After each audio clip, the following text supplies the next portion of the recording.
What's going on, everybody? David here. Today I want to talk travel, and I want to talk about how to travel anywhere in the world for $500 or less. So I've been traveling seriously now for a couple of years, and there's certain things that I've found. There are different ways that you can really tweak your travel so you can travel for $500 or less. And I'm talking the flight and the hotel stay. Now, I'm not talking about all the money that you'd spend at the restaurants and souvenirs and all this different stuff. I'm just talking about getting to that destination and being in the destination for a period of time. So generally when I travel, I am going anywhere from 5 to 6 days. On occasion, I'll stay 7, but just my work schedule will allow me 3 days off every week. So I'll just take an additional 2 days off, and that gives me the 5 days. So that's generally the way I go. So I'll do a red eye the night before, and then I will stay there for 5 days. So that's kind of been my routine. So the first real tip that I can give you is if you can handle it with credit cards, Travel Rewards credit cards are excellent. They're an excellent option as long as you are focused on paying them off every month and not carrying a balance. Then you'll be fine with these Travel Reward credit cards. But they give you these points, and you get bonus points for getting the card. And with those bonus points, you can really maximize your travel. And just for example, I will be flying to Colombia, Medellin, Colombia, and it's costing me, I think, something about 45,000 points, something around that area. And I'm using all points, flying JetBlue, using the points to fly to go to the destination. I do have to pay a little bit extra as far as taxes and fuel. That came to about 100. It might be a little shy of $200 for that. And then once I get to the destination, me and my buddy are going to be out there. We're splitting in the hotel, and that's going to be another like $250 for me. So there it is, under $500. I'm able to go for 6 days in Colombia. And I've gone to different destinations. I've gone to Paris. So I've gone overseas, flew to Paris. And that trip was it was one of those trips where I just got lucky, and that's the easiest way that I can explain it. They had the hotel fare, or the hotel rate was a mistake, and I got a room for 5 nights, $21 a night. So it was a little over, it was like $114, I think it was, for the 5 nights. And that was a total mistake, but they honored that mistake. It was the Hyatt, the Hyatt Regency.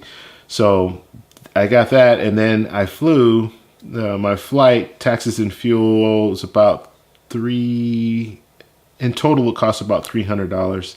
And I got to fly first class back, which I don't know if you've ever flown first class overseas. It's an experience it was amazing. So you can do it. There are a lot of different ways. Travel Reward points are really a great option to get you to these different destinations. You can also look, if you don't want to do the travel credit card thing, frequent flyer points, period. So if I'm flying, let's say I'm flying for business, and I'm using, and I'm a member of, let's say, American Airlines, the Advantage program, and I'm flying, well, I can use my rewards number, and even if the business is paying for it, I'm still getting points because I'm using my rewards number. So if you have a situation where you can do that and you do fly a lot for work, you can get points that way, and you can use those points for travel on your own, and you don't have to use a credit card. So if you are loyal to certain brands and you fly on the same airlines all the time, or you stay at the same hotels, you can really benefit from that as well, and you can save a lot of money in that aspect.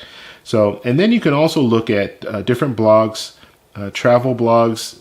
They will always, most of them will post really good deals, and you can check those out. They'll post good deals. You can look into some different destinations. And then the last thing, when it comes to travel, you have to be flexible. So if you want to save money on travel and you want to travel for $500 or less, be flexible. So if you see good deals and it might not really suit exactly the time period that you want to go, if you can be flexible, you can really make out on some good trips. Because in some situations, it doesn't matter if you're going in the summer or you're going in the winter. because the winter there, or the summer here might be the winter there, or the winter there might be the summer. You know, you get what I'm saying. So you can just check the weather, check that all out, and if it suits you, and you can be flexible, take those trips, because you never know. And then the last thing I do want to talk about too is just booking. Just book it. And I've gone on a couple of trips by myself and had a great time because I just booked it. And I'm thinking, you know, you want to get everyone together and try to figure out this and this and that. Just book the trip. Sometimes your friends will come. If they don't come and you have to go by yourself, go by yourself. You'll have a good time. Just set up your itinerary. So have things to do. Make sure that you know that you're safe and all that. When it comes to stuff like that, people know where you are and all that. But if you set up things to do, you'll have a good time. You'll meet different people. I went to Paris by myself, and I met different photographers that I have, you know, that are friends of mine to this day.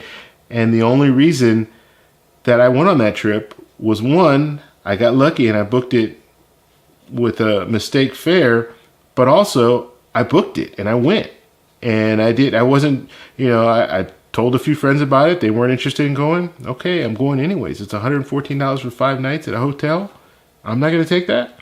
So just think of it along those terms. But $500 or less, you can pretty much do that anywhere in the world if you really work it right. I'm going to be going to Thailand in probably 4 months, 3-4 months.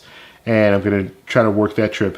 And on that one, I will do like screenshots. So I'll go through and show you guys exactly how much I'm paying for the fare and the hotel and everything. Staying in Thailand is pretty cheap, but getting to Thailand is pretty expensive. So it's usually around $1,400. But I'm going to do it for $500 or less. So I'll show you how I do that with points. All right. If you guys have any comments, please post them below. If you like this video, please give me a thumbs up. Please subscribe for more, and I'll talk to you guys in the next one.